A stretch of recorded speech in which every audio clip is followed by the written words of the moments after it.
আসসালামু আলাইকুম। আলাপচারিতায় আপনাদের সকলকে আমন্ত্রণ জানাচ্ছি। এই জাতীয় কথাবার্তা এগুলো কেন হয়েছে আমি পরে বুঝলাম, যেগুলো যে নিউ ইয়র্কে পলাতক একটা ইউটিউবার আছে, কুত্তার জীবন যাপন করে সেখানে। কারণ সে ওইখানেও কোনো নাগরিক হতে পারে নাই, বাংলাদেশেও ভয়ে আসে না।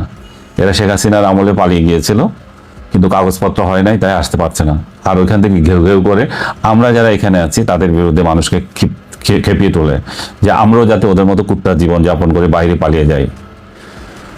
সে বলছে যে এই কালকে আমি রাতে একটা ভিডিও পোস্ট করেছি, আপনারা যারা আমার ফলোয়ার তারা খুব ভালো করে জানেন আমি বছরের পর বছর রাতে কি খাওয়া দাওয়া করি এটা নিয়ে পোস্ট করি, ভিডিও করি। এবং এই সময় এই গত কয়েকদিন ধরে আমি মুক্তিযুদ্ধের গান দিয়ে ভিডিও করছিলাম। তো সেরকম একটা ভিডিও কালকে নেহারির খাওয়া নিয়ে এটা দিলাম। সেখানে ইয়ের কথা আছে, হাদিকে আমার ইয়েতে আনা হয়েছিল যে হাদির যে গুলিবিদ্ধ হলো এটা নিয়ে নানা জল্পনা কল্পনা হচ্ছে।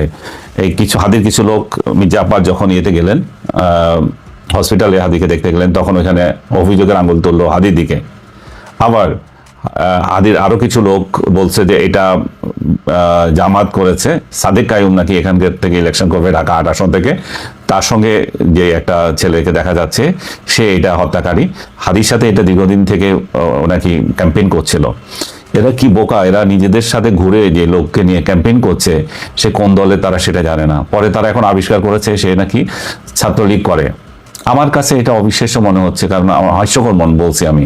হাস্যকর এই জন্যই যে এই ছেলে ২৪-এর গণ অভ্যুত্থানের পর ১৭ লাখ টাকা নাকি কত লাখ টাকা ডাকাতি করতে গিয়ে ধরা পড়েছে র্যাবের হাতে, এবং তাকে থানা ইয়েতে জেলও খাটতে হয়েছে। তাকে বিএনপির উকিল না জামাতের উকিল মানে মুক্তি দিয়ে দিয়েছে। এখন সে এদের সাথেই ঘুরে। তো এ কি তাহলে গুপ্ত ছাত্রলীগ? গুপ্ত ছাত্রলীগ এখন কিভাবে আছে এখনো পর্যন্ত? তাহলে সে কি সাদেক কাইয়ুমের মতো কেউ? তা তো না, সাদেক কাইয়ুমরা তো গুপ্ত ছাত্রলীগ ছিল, এটা এখন স্বীকার করছে। তাহলে এই ছেলে গুপ্ত ছাত্রলীগ কিনা এখন, নাকি এখন গুপ্ত শিবির নাকি কিভাবে জানে? কারণ সে যদি ছাত্রলীগ হয়ে থাকে তো তাহলে এটা তো একটা কমন সেন্সের বিষয়। ও এই সময় কিভাবে এই ধাপটের সঙ্গে ঘুরে বেড়াচ্ছে, তারপরে লিফলেট বিলি করছে। আমি তো ছাত্রলীগ করা আমার বহু আত্মীয় স্বজন কাউকে দেখি না, ওরা সব পালিয়ে আছে।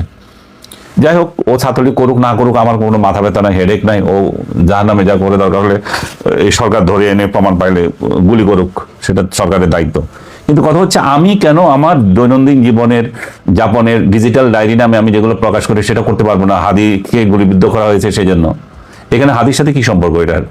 আমি সেটা বুঝলাম না। আমি একই জিনিস দেখেছিলাম আরেকদিন, এই যে গণ অধিকার ফোরামের নূর যখন গুলিবিদ্ধ হলো সেদিনও একই ফতোয়া যে আপনি কিভাবে আজকে খাচ্ছেন দাচ্ছেন। আর বাবা, খাওয়া দাওয়া কি মানুষ বাদ দিয়ে দেবে? আনন্দ ফুর্তি কি মানুষের থেমে যাবে? এমন কি ঘটনা ঘটেছে যে তারা যদি একটা সেন্স কাজ করে, তারা যদি সত্যি সেদিন মারা যেতেন, সেরকম একটা দিনে যদি কিছু হতো, তাহলে আপনি বলতে পারতেন যে হ্যাঁ ভাই আপনি বোধহয় আনন্দ করছেন। না ভাই, আনন্দ করার কিছু নেই। আমাকে এই যে সকাল থেকে দীর্ঘ মানে একটার পর একটা মেসেজ যারা করছেন তাদের একটাই কটূক্তি, গালাগালি। আমি বুঝতে পারছি যে হাদির অনুসারীরা হাদির মতোই কিভাবে গালাগালটা রপ্ত করে ফেলেছে।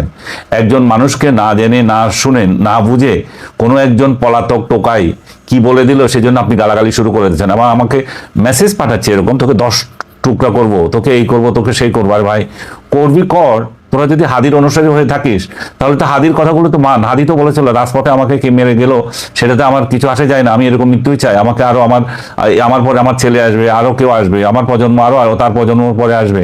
আমি সেটা বলি না, কিন্তু আমি এটুকু বলি যে মৃত্যু ভয় আমার নাই, এবং মৃত্যুর মতো এবং তোদের হত্যা করার মতো এমন কোনো কাজ আমি করছি না।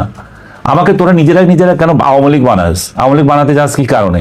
আওয়ামী লীগের আমলে আমি কথা বলতে পারি না, আওয়ামী লীগ আমার উপর দিয়ে নির্যাতন করেছে, আমার সাংবাদিকতার 12টা বাজিয়েছে। আর এই মুহূর্তে যখন আমি কথা বলি তখন আবার আমার আওয়ামী লীগার। এখন আমাকে আওয়ামী লীগাররা খুশি হয়ে যদি আওয়ামী লীগার বানায় সেখানেও আমার করার কিছু নাই। তোরা যারা আবার আমাকে আওয়ামী লীগার বানাস তাতেও তো আমার করার কিছু না। আমি কি করবো? আমি তো আমার মতোই আছি, আমার তো কোনো রাজনীতি করতে হয় না। আমি কোনো টক শোতে যাই কেন? টক শোতে যারা ডাকবে তাদেরকে হেয় করবে, তাদেরকে এই করবে সেই করবে। আরে ভাই, টক শো কি আমার পেশা? টক শোতে না গেলে আমার কি আসে যায়? আমি আরো একদিন বলেছি, ডাকলে যাবো, না গেলে না ডাকবো, এটা তো আমার পেশা না, এটা দিয়ে আমার খাইতে হয় না, এটা নিয়ে চলতে হয় না। আমি তো ফকিন্নির ঘরে জন্ম নিই নাই যে আমার খাওয়া পড়ার দায়িত্ব তোদের উপর আছে আর তোদের জন্য আমি তোদের কথায় আমার চলতে হবে তো, এবং খাওয়া পড়ার আমার ডিস্টার্ব হয়ে যাবে, তাই এগুলো নিয়ে আমার উদ্বিগ্ন হইতে হবে। আমার তো কিছু না। আমাকে বলছে যে আপনি কি আপনার ভাইয়ের যেদিন বিরিয়ানি খাবেন, নিহারি খাবেন। আরে ভাই, নিহারি আমার ইচ্ছে হলে খাবো, এটা ভাইয়ের মৃত্যু আবার কি, এটা তো আমার মন মানসিকতার উপর। আমি সারাদিন কিছু করে খাইনি আজকে, কারণ আমার মন চাই নাই।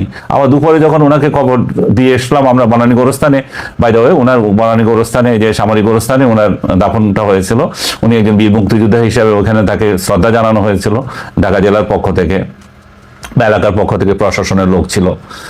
সব দিক দিয়ে জানাজাটাও ভালো হয়েছিল। ওই যে সিএমএস হসপিটালে আমরা জানাজার আয়োজন করেছিলাম। এখন আমি একটা আমাদের পারিবারিক কাহিনী বলি, যে আমার আব্বা আম্মা আমার বড় আরো 2 ভাই মারা গেছেন। তারা যেদিন মারা গেছেন সেদিন কিন্তু আমরা এই মেজবানির আয়োজনই করেছিলাম। সেটাকে মেজবানি বলে, জিয়াফত বলে, যেভাবে হোক গরু কেটেই সেই অনুষ্ঠান করতে হয়েছে। কারণ যারা এসেছিল আমাদের বাড়িতে তারা তো কিছু খাবে, তারা না খেয়ে তারা জানাজাতে আসছে, তারা আমাদের আত্মীয় স্বজন। তো আমাদের মতো এত বড় একটা পরিবারকে কি 2-4 জন বাদ পাঠালে হয়? যেটা একটা নিয়ম আছে কারো বাড়িতে কিছু পাঠানো, মৃত বাড়ি, সেটা কি সব বাড়িতে সম্ভব? তো আমরা আমাদের বাপ আম্মা এবং আমার 2 ভাইয়ের যে মৃত্যু দিবস সেই জিয়াপতি খেয়েছি। আজকেও জিয়াপত খেতাম যদি সেটা আমাদের বাড়িতে হতো, কারণ বাড়িতে হয় নাই, ভাইয়ের ইচ্ছা অনুযায়ী ঢাকাতেই তার জানাজা হয়েছে। এবং এই মুহূর্তে বাড়িতে আসলে এই সমস্ত আয়োজন করবে আমার যে ভাইরা ছিল তারাও মৃত। এটা আমার পক্ষে তো গ্রামে যাওয়াই হয় না। সো আমরা ঢাকাতে এটা শেষ করেছি। এবং তোমরা যারা এটা নিয়ে ভীষণ উদ্বিগ্ন আমি কি খেয়েছি, আমি দুপুরে সেই বিরিয়ানির মতোই জিনিস খেয়েছি। তাইতে কি হয়েছে, এটা কি? আমরা কি হিন্দু যে আমাদের ইয়ে করতে হবে, যে নিরামিষ খেতে হবে এতদিন, মানে ভণ্ডামি শোক করতে হবে, ভণ্ডামি শোক দেখাতে হবে? শোক তো নিজের মধ্যে না, শোক দুঃখ এগুলো তো নিজের মধ্যে, এগুলো ফেসবুকে প্রকাশ করতে হবে। ভণ্ডামি করার আর জায়গা পাও না। আরেক ভণ্ড লিখেছে আমার কি জানি হায়াত দিয়ে তাকে বাঁচিয়ে দাও। আরে বেটা, তোর হায়াত দিয়ে তোকে বাঁচিয়ে দাও সেটা কি নিজ থেকে বলছিস? আমার তো মনে হয় না। তোর মতো ভণ্ড যে একদিন একজনের কথা বলে আরেকজন গালাগালি করে, সে আবার বলতেছে আমার হায়াত দিয়ে হাদিকে দিয়ে দেয়। যাই হোক, আমার হায়াত দিয়ে আমি হাদির জন্য চাই নাই। আমি হাদির সুস্থতা কামনা করে কালকে দুপুরেই তার ছবি দিয়ে পোস্ট করেছি। এবং এই যে অসুস্থ রাজনীতি, এই যে প্রতিপক্ষকে মেরে ফেলা, এবং এর বিরুদ্ধে বলেছি। আমি বলেছি এগুলো আমাদের সুস্থতা আনে দিচ্ছে না। 5 আগস্টের পর আমরা যেটা শুরু করেছি সেটা সুস্থ রাজনীতি না। হাদির প্রতি যেটা হয়েছে সেটা অসুস্থ রাজনীতি। হাদিকে আমি চিনি না, তার সাথে আমার কোনোদিন দেখা হয় নাই, কথা হয় নাই, টক শোতেও যায় নাই। ইনফ্যাক্ট মানে আপনারা অনেকে আশ্চর্য হবেন, হাদিকে আমি চিনেছি, সে আমাকে শাহবাগী বলে ফেসবুকে আক্রমণ করলো যেদিন আওয়ামী লীগকে ইয়ে করা হচ্ছে, নিষিদ্ধ করা হচ্ছে শাহবাগে সেদিন। তার হচ্ছে হ্যাঁ, আমাকে জিজ্ঞেস করছে আপনি কি এখনো শাহবাগী? আমি হ্যাঁ আমি শাহবাগী, আমি তো গিয়েছি শাহবাগ। কিন্তু দুঃখজনক ঘটনা হচ্ছে এই যে মূর্খরা যারা আমাদেরকে শাহবাগী বলে গালি দেয়, ওরাই শাহবাগের যারা মানে ইয়ে ছিল, উদ্যোক্তা ছিল, পিনাকি সহ আদার্স, ওদেরকেই পূজা করে। আর আমরা তো এখানে দেখতে গেছি তামাশা, আমাদেরকে বলছে শাহবাগী। বল শাহবাগী গেছি, শাহবাগী যদি হয়ে যায় ঠিক আছে। আমার আইডিওলজিতে তো এটা এমন না যে যদি আমাকে বলছে সেজন্য আমি অস্বীকার করব না, আমি শাহবাগে যাই নাই। দেখ, আমি যেটা বলতে চাচ্ছি সেটা হচ্ছে যে আমাদের মন মানসিকতা, যে আমরা যে একটা এদের নিয়ে আরেকটা কথা বলতে হবে। এরা যে মৃত্যু সংবাদ আমি যখন দিচ্ছি সেখানে অনেকে হা রিয়েক্ট দিচ্ছে, আমাকে অনেকে দেখাচ্ছে, দেখেন আপনার এখানে এতজন লোক হা রিয়েক্ট দিচ্ছে, বোধহয় 70 জন না 170 জন এরকম দিতেই পারে। এটা তাদের রুচি, তাদের শিক্ষা। এরাই তো বাংলাদেশকে শিখিয়েছে মৃত ব্যক্তির সংবাদ দেখার পর ওইখানে লেখা আলহামদুলিল্লাহ, যে থ্যাঙ্কস। ওরা কেউ আলহামদুলিল্লাহ লেখে নেই, শুধু এটুকুই জিজ্ঞেস করছে যে আপনি কি আপনার ভাইয়ের মৃত্যু দিনে আজকে কি খাবেন। সো আমি জানিয়ে দিলাম আমি কি খেয়েছি এবং আগামী দিনে কি খাবো সেটা আমার ফেসবুকে যারা ফলো করে তারা অবশ্যই আপনি দেখবেন। আমরা এই ভণ্ডামি করি না। আমি শোকার্ত, তার মানে এই নয় যে ভণ্ডামি করতে হবে, শোকগিরি করতে হবে, হাদি গুলিবিদ্ধ, সেজন্য আমাকে যদি না খেয়ে থাকতে হয়, না আপনি আজকে কিছু খাবেন না, তো তাহলে আইন করো একটা। হাদি গুলিবিদ্ধ হয়েছে, আপনি ভিডিও আপলোড করবেন না, ভিডিও দিতে পারবেন, আপনি খাইলেও বলতে পারবেন না। তো তোমরা নিজেরা এটা করে আবার দেখাও, তাহলে তো একটা ভালো হয়। আর কি বলবো, এই অসুস্থ রাজনীতি, অসুস্থ চিন্তা, এগুলো নিয়ে আর কথা বলতে ইচ্ছা হয় না। আর পলাতক যে 2 ইউটিউবার আছে তাদের তো মাথা এমনিতে খারাপ হয়ে গেছে। এই যারা এখানে যে গর্দকগুলো তাদেরকে অনুসরণ করে আমাকে গালাগালি করছো, তাদের তো এটা মাথায় রাখা উচিত। তোমাদের তো আরো বারবার বলছি, যেহেতু নির্বাচন আসছে, ওদের ভাত বন্ধ হয়ে যাচ্ছে। নির্বাচন আসলে একটা নির্বাচিত সরকার আসবে, সেই সরকার এই দেশের দায়িত্ব নেবে। তখন এই সমস্ত লাফাঙ্গা টোকায় রাস্তার কুত্তার মতো ট্রিট করবে তাদেরকে। এখন তো কিছু বলে না অনেকে, যে ফলোয়ার আছে কার বিরুদ্ধে কি বলে সেই জন্য। যাই হোক, আজ বিশেষ কিছু বলবো না, এমনিতেই মন দিল খারাপ আছে। আর আপনারা আমার ভাইয়ের জন্য একটু দোয়া করবেন। উনি খুবই ভালো লোক ছিলেন, একটা হঠাৎ করে মৃত্যুবরণ তার, এবং সে আল্লাহ তার একটা বড় খায়েশও পূর্ণ করেছে। সে সবসময় বলতো আমি যাতে কোনো অনুগ্রহে কারো হাতের উপরে বিছনায় পড়ে মৃত্যু বরণ না করি। আমার যাতে আল্লাহ এমন একটা মৃত্যু দেয় যাতে কাউকে কষ্ট না দিই। সত্যিকার অর্থে তাকে কাউকে কষ্ট দেয় নাই। সে দীর্ঘদিন অনেকবার অসংখ্যবার হজ করেছে সৌদি আরবে থাকাকালীন, কারণ সে তো হাজি ছিল, এরপরও গিয়েছে। তারপর আমার আব্বাও কয়েকবার হজ করেছে, আব্বাকেও নিয়ে গেছে, আমিও কয়েকবার হজ করেছি। আমাদের ফ্যামিলিতে আসলে হাজির সংখ্যাই এখন সবচেয়ে বেশি হয়ে গেছে। আমার মনে হয় পুরো মানে আমাদের গ্রামেও হবে না এত সংখ্যক কোনো ফ্যামিলিতে আছে এতগুলো হাজি। আমার দাদা, আমার নাতি, আমার নাতির বলেও হজ করছে, এরকম অবস্থা হয়েছে এখন। যাই হোক, তো ভাইয়ের এই মৃত্যুটা যাতে আল্লাহ তাকে বেহেশত নসিব করুক যেভাবে গিয়েছে। এবং এই ডিসেম্বরটা আমার জন্য সত্যিকার অর্থে একটা শোকের মাস হয়ে রইল। আমি এই ভাইকে হারালাম। এই আগামী 15 তারিখ আসতেছে আবার আমার মায়ের মৃত্যু দিবস। 15 ডিসেম্বর উনি মারা গিয়েছেন। আবার 25 তারিখে আসতেছে আমার চাচার মৃত্যু দিবস। এই ডিসেম্বর মাসটা আমার জন্য সত্যি একটা আনলাকি মাস। এবং এই মাসে বাংলাদেশ স্বাধীনতা অর্জন করেছে, কিন্তু আমার এই স্বাধীনতার পর আমার ব্যক্তি জীবনে আমি যা দেখতেছি, এই ডিসেম্বর মাসটা আমার জন্য খুবই শুধু মানে দুঃসংবাদ নিয়ে আসে। আমি চাচা, আম্মা, তারপর এই যে বড় ভাইকে খুবই ভালোবাসতাম। আমি দেখছি আমার ভালোবাসার মানুষগুলোকে আল্লাহ খুব তাড়াতাড়ি নিয়ে নিচ্ছে এবং হঠাৎ নিয়ে নিচ্ছে, কোনো ইয়ে ছাড়া। চাচাও ঠিক এরকম এক রাতে মারা গেলেন, মানে এই হঠাৎ বুকে ব্যথা হয়েছে, হাসপাতালে নেওয়ার পথেই মারা গেছেন। আপনাদেরকে আবারও অনুরোধ করছি যে আমার বাবা মা, ভাই বোন যারা মৃত্যুবরণ করেছেন, চাচা, সবার জন্য একটা দোয়া করবেন। সবাই ভালো থাকবেন। আর ভুল ত্রুটি হলে আমাকেও মাফ করবেন। আমি তো মানুষ, আমি তো ভুল ত্রুটি করতে পারি। আপনাদের হয়তো আবেগে আঘাত দিয়েছি, কিন্তু আমি আসলে আপনাদেরকে কাউকে ইনসাল্ট করার মেন্টালিটি নিয়ে কোনোদিন আমি কাউকে কিছু বলি নাই। এবং এই যে একজন গুলিবিদ্ধ ব্যক্তি, একজন মৃত ব্যক্তি, এগুলোকে নিয়ে কেন আমরা ইয়ে করবো? এগুলো নিয়ে কোনো অসভ্যতা, এগুলো যে সমস্ত অসভ্যরা এগুলো করে তারাই শুধু এগুলো অন্যদের নামে ছড়ায়। তারাই সেই সমস্ত লোক, আপনাদের কিছুক্ষণ আগে বললাম, যারা অন্যের মৃত্যুতে আলহামদুলিল্লাহ বলে, এরাই আলহামদুলিল্লাহ মানে সংস্কৃতির জনক। এরাই আবার অন্যের অনুভূতি নিয়ে, অন্যকে নিয়ে কথাবার্তা বলে। তখন সত্যি এটা একটা লজ্জাজনক বিষয়।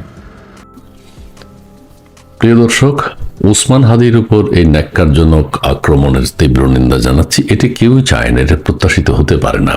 পাশাপাশি কিছু কথা বলছি। এখন একটা সিচুয়েশন তৈরি হয়েছে, অনবস্থা তৈরি হয়েছে দেশে। নির্বাচন হবে কি হবে না, দেশের পরিস্থিতি কি, সেটা নিয়ে সবাই ভাবছে। হাদির উপর হামলাকারীদের আশ্রয় দিলে ভারতীয় দূতাবাসের কার্যক্রম বন্ধের হুঁশিয়ারি ইনকিলাব মঞ্চের। আরেকটা ভালো খবর হচ্ছে, হাদির শরীর সম্ভবত এখন আগের চেয়ে কিছুটা উন্নতি লাভ করেছে। ওসমান হাদিকে সিঙ্গাপুরে নেওয়া হবে সোমবার, এটা প্রেস উইং বলছে, ঠিক আছে। আবার ভারতীয় হাইকমিশনারকে আমাদের পররাষ্ট্র মন্ত্রণালয় ডেকে যেসব অভিযোগ করা হয়েছে বা যেসব কথা বলা হয়েছে, ভারত সেটা প্রত্যাখ্যান করেছে। এ নিয়ে এক ধরনের উত্তপ্ত পরিস্থিতি আছে। আর যে কথাটি বলতে চাই, কেউ কেউ বলছেন হাদির উপর যে আক্রমণ করেছে সে কি শিবির কর্মী? কি কারণে বলছেন আমি জিজ্ঞেস করলাম। তারপর তারা বলল যে হ্যাঁ, কারণ শিবির কর্মীরাই তো ছাত্রলীগের ভিতরে ঢুকে এতদিন বিগত 16-17 বছর আন্দোলন করেছে, এটা তারাই বলছে। ফর এক্সাম্পল, এখন যদি সাদিক কাইম, তিনি শিবির সদস্য, বা আরো অনেকেই আছেন, তারা যদি এখন শিবির অবস্থায় যদি কোনো অপরাধ করে থাকে, তাহলে কি ছাত্রলীগের বদনাম হবে? না, হতে পারে না, কারণ তারা এখন প্রকাশিত, এখন তারা শিবির। কিন্তু 15 মাস আগে, 16 মাস আগে তারা ছাত্রলীগ ছিল।